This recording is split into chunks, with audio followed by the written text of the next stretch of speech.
Hey guys, Ron from Ronald Rohde Law. We're going to check out a flex space in Richardson. Watch this video if you want to walk through on what I look for my personal investments.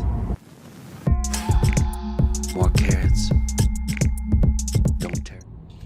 Ron from Ronald Rohde Law, and today we're headed to a warehouse flex space.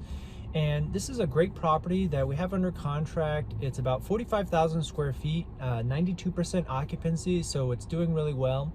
We're going to take a walkthrough and talk about, again, some of the things that we look for as we purchase this property. It's located in Richardson, which is kind of a immediate north suburb of Dallas. Again, it kind of has this reputation as being a tech hub. We have Raytheon, we have TI. You've got a lot of smaller software technology companies, strong Asian American presence, proximity to UTD, which is the University of Texas at Dallas, which is a great pipeline for engineers and those types of students, graduates. Again, what's really unique about this deal, it's about a 7 cap going in, so we'll put in about $1 million, $1.3 million in equity. But what we really like is the debt terms. So we're able to get some amazing debt, 3.5%. That's a 25-year amortization, which is much better than a normal 20. No interest only, but again, it's really, commercial real estate is heavily dependent on financing. So if you're gonna leverage with debt, it's really critical that your financing is in place and can affect the returns pretty significantly. So this property has a couple of vacant spaces. We'll walk through those first and then take a look at occupied. How long have you guys been here for?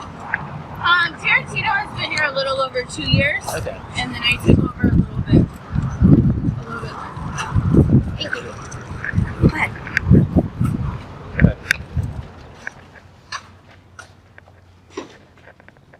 So we've got these two units right here are the 2 vacant suites. Okay.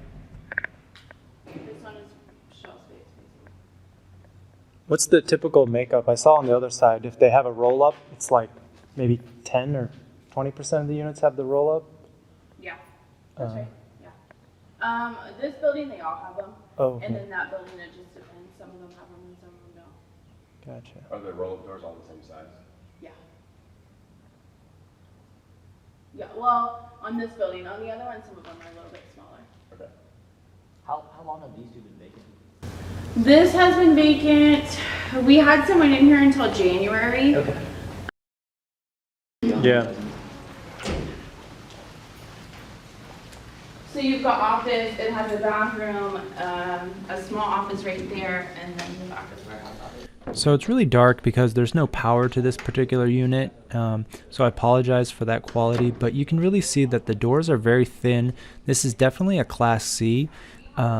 It's a great warehouse space, you know, it's decent racking height, but it's really for light manufacturing or clean storage. I definitely feel like there's a defined user for these flex plus light warehousing where people you know, like ship their own. Yeah, like someone who's got crafts. a smaller internet business, especially. Yeah, something internet, like this is exactly. perfect, where you've got some, you've got enough clear height that you can do 2 rows of racking in here. Yep. But you don't need dock high because everything is coming in like via minivan and pickup truck. Or lift gate if need be. Yeah. Your Etsy store has done well. So now we're going to take a look at one of the furnished units. I didn't get a ton of video, but you can see a general sense of the location as well as the exterior quality. I happen to love this big tree. I didn't get a ton of video, but you can see again the fixtures and the high-end build out what that is possible. Here on the outside you can see a little bit of water damage, and this is definitely a leak that we budgeted maybe about $100,000 to TPO the roof, but there's definitely some water damage and it's something to be concerned about on the exterior of the building. So let's talk some of the financials. We've looked at the physical condition of the building. Obviously the location is great, and what's a little bit difficult about this type of building is the multi-tenant.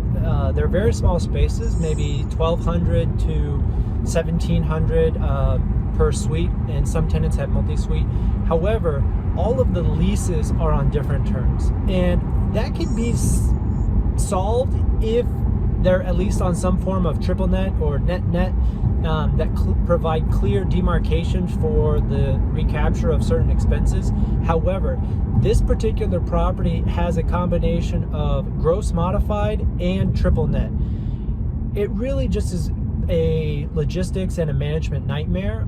I think it still is profitable, and it does drill down to a net operating income.